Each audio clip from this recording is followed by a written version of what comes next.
नमस्कार दोस्तों, कैसे हो आप सब। मैं उम्मीद करती हूँ कि आप सब बहुत अच्छे होंगे और बहुत अच्छे से अपनी तैयारी कर रहे होंगे। तो आज का जो मेरा टॉपिक है वो ये है कि जैसे अभी फर्स्ट ग्रेड ज्योग्राफी की वैकेंसी निकली हुई है राजस्थान में और उसकी तैयारी सभी बहुत जोर शोर से कर रहे हैं। लेकिन बहुत सारे स्टूडेंट्स ये सवाल करते हैं कि हम कंफ्यूज हैं कि हम किस तरह से तैयारी करें, हमारी क्या रणनीति होनी चाहिए, किस तरह से कितना पढ़ें कि हमें श्योर सक्सेस मिल जाए। तो कुछ इसी तरह के जो बिंदु है, जो समस्याएं हैं, उस पर मेरा आज का वीडियो केंद्रित रहेगा। और दोस्तों, अगर आपने चैनल को सब्सक्राइब नहीं किया है तो सब्सक्राइब कर लीजिए और जो नीचे लाइक का बटन दिया हुआ है उसे दबा दीजिए। तो दोस्तों, इस टॉपिक पर बात करने से पहले कि हमें सक्सेस कैसे मिले, उससे पहले मैं कुछ एक बिंदु आपके सामने ये रखूंगी कि आप बहुत सारी मेहनत करते हो फिर भी सफल क्यों नहीं हो पाते हो। इसके कुछ बिंदु मैंने सोचे हैं, मैंने कुछ बिंदु नोट किए हैं। परीक्षार्थियों से जब बात की तो बहुत सी बातें निकल कर आई कि कहाँ चूक रह जाती है, कि उसकी वजह से बहुत सारा पढ़ने के बावजूद भी बच्चे जो है वो सफलता से एक दो नंबर, एक दो पॉइंट दूर रह जाते हैं। तो सबसे पहली जो बात मैंने नोट की है वो ये है कि बच्चों में कॉन्फिडेंस नहीं होता है कि हम तैयारी किसकी करें, क्योंकि एक साथ बहुत सारी वैकेंसी आ जाती है। पटवारी की आ गई, फर्स्ट ग्रेड की आ गई, एलडीसी की आ गई, रीट की आ गई। अभी जैसे बहुत सारे बच्चों के फोन आए मेरे पास, तो उन्होंने यही दुविधा जाहिर की कि रीट के लिए पढ़ें या फर्स्ट ग्रेड के लिए पढ़ें। तो ये दुविधा जो है ये नुकसानदायक है। और अगर मैं फर्स्ट ग्रेड ज्योग्राफी और रीट के सिलेबस की अगर तुलना करें ना, तो दोनों के सिलेबस में कुछ टॉपिक्स मिल रहे हैं, लेकिन इतनी समानता नहीं है कि एक की तैयारी की तो दूसरे की अपने आप हो जाएगी। तो सबसे पहले तो आप ये क्लियर कर लीजिए कि आपको वास्तव में तैयारी किसकी करनी है। रीट की करनी है तो पूरा टाइम रीट को दीजिए, और अगर फर्स्ट ग्रेड ज्योग्राफी की करनी है तो उसे पूरा टाइम दीजिए। तो पहला, अगर आपने ये जो भ्रम है, ये जो आपकी दुविधा है, कंफ्यूज हो आप इस बात से, इसे अगर दूर कर लिया तो ये मान लो कि आपकी तैयारी का पहला स्टेप है वो पार कर लिया है।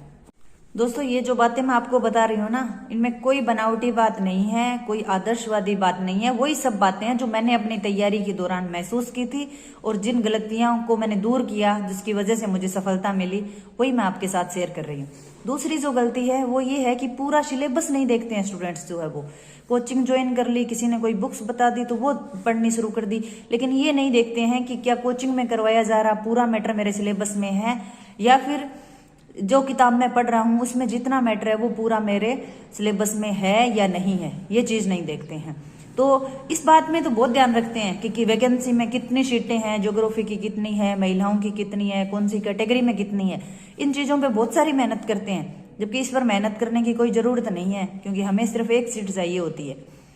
और जो मेन जो टॉपिक है कि हमें सिलेबस का पूरी तरह से विश्लेषण करना होता है, उसे अक्सर हम चूक जाते हैं। तो सबसे पहली मेरी राय आपको यही है कि आप सिलेबस की हार्ड कॉपी निकालिए, मोबाइल के सारे मत रहिए। हार्ड कॉपी निकाल के आपकी स्टडी टेबल के ऊपर रख लीजिए, दोनों पेपर की, फर्स्ट पेपर और सेकंड पेपर की।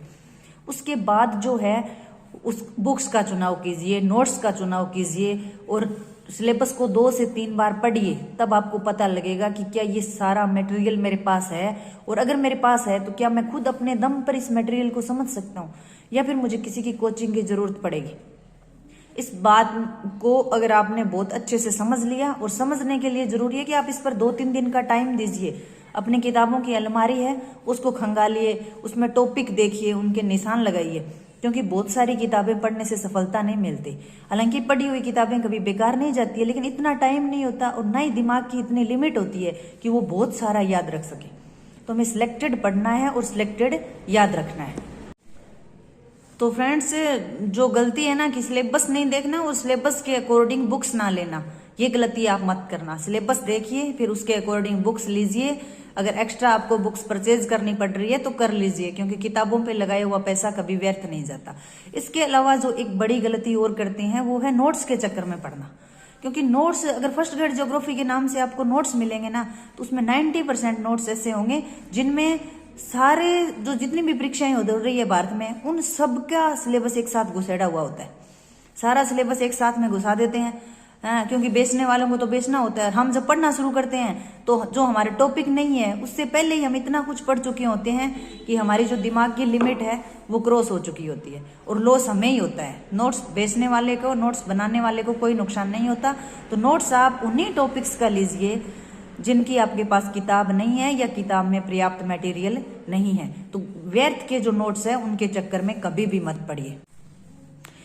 एक जो और मेजर गलती जो मैंने पकड़ी है वो है कि देखा देखी कोचिंग करना। बहुत सारे स्टूडेंट्स ऐसे हैं जो कई साल से तैयारी कर रहे हैं, ज्योग्राफी बहुत पढ़ी है, कोई 1-2 पॉइंट से कभी रह गए तो वो अलग बात है, लेकिन देखा देखी कि वो तैयारी कर रहा है, वो कोचिंग कर रहा है तो मैं भी कर लेता हूँ। पिछली बार इस इंस्टीट्यूट में कोचिंग की, मुझे सफलता नहीं मिली तो मैं दूसरे में कर लेता हूँ। ये बहुत ही गलत है, क्योंकि कोचिंग में आपको चाहे कितना ही पढ़ाया जाए, आपको घर आकर रिविजन करना ही पड़ता है। और ज्योग्राफी ऐसा सब्जेक्ट है कि जिसमें आप सेल्फ स्टडी से बहुत अच्छी तरह से पढ़ सकते हो। फर्स्ट ग्रेड का जो सिलेबस है उसमें आपको बहुत थोड़े टॉपिक्स है जिसमें आपको किसी दूसरे की हेल्प लेने की जरूरत पड़ती है, और वो हेल्प आप इंटरनेट से, यूट्यूब से भी ले सकते हो। तो कोचिंग में जो आपके पैसे बर्बाद हो रहे हैं उन्हें आप बचा सकते हो, और पैसों के साथ साथ आपका टाइम और एनर्जी जो वेस्ट हो रही है उसे भी आप बचा सकते हो। अब जो सिलेबस की बात कर ली हमने, नोट्स के चक्कर में नहीं पढ़ना है, कोचिंग के चक्कर में नहीं पढ़ना है, बुक्स भी खरीद ली है। अब आपको क्या करना है कि अपने जो टॉपिक्स है वो पूरे पढ़ने हैं, बीच में नहीं छोड़ने हैं। अगर किताब पढ़ रहे हो, उस किताब में आप उसको पढ़िए। एक बार जब आप पढ़ोगे ना तो आपको ऐसा लगेगा कि कुछ समझ नहीं आ रहा है, लेकिन जब आप उस किताब को पढ़ के पूरा कर देते हो, आपके सिलेबस में जितने टॉपिक है उतने, तो उसके बाद आपको एक मोटा मोटी अंदाजा जरूर हो जाता है कि इस किताब में क्या है और मुझे क्या समझ नहीं आया। फिर आप उसकी दोबारा रीडिंग कीजिए, क्योंकि बिना रिवीजन के याद नहीं रख पाता। एक बार में दिमाग कोई 20-30% याद रख पाता है, और उतने से सफलता नहीं मिलती है। तो आप उसको रिवाइज जरूर कीजिए, और इतना रिवाइज कीजिए, क्योंकि किताब की एक विशेषता होती है, पहली बार हम पढ़ते हैं तो उसमें हमें नॉर्मल सी बातें मिलती है या फिर बहुत कठिन बातें लगती हैं। दूसरी बार पढ़ते हो तो आपको ऐसा लगेगा कि इसमें तो ऐसी बातें मिल रही है जो मुझे पहली बार पढ़ते वक्त पता ही नहीं लगी। फिर आप तीसरी बार पढ़ोगे। कम से कम 3 बार आप किताब की रीडिंग जरूर कीजिए, और अगर आप 3 बार अच्छे से पढ़ते हो तो मैं ये मानती हूँ कि कोई भी दिमाग ऐसा नहीं है जो उसे याद नहीं रख पाता है। क्योंकि मैंने जो है ना सबसे ज्यादा जो किताब पढ़ी है वो है सविंदर सिंह की भौतिक भूगोल।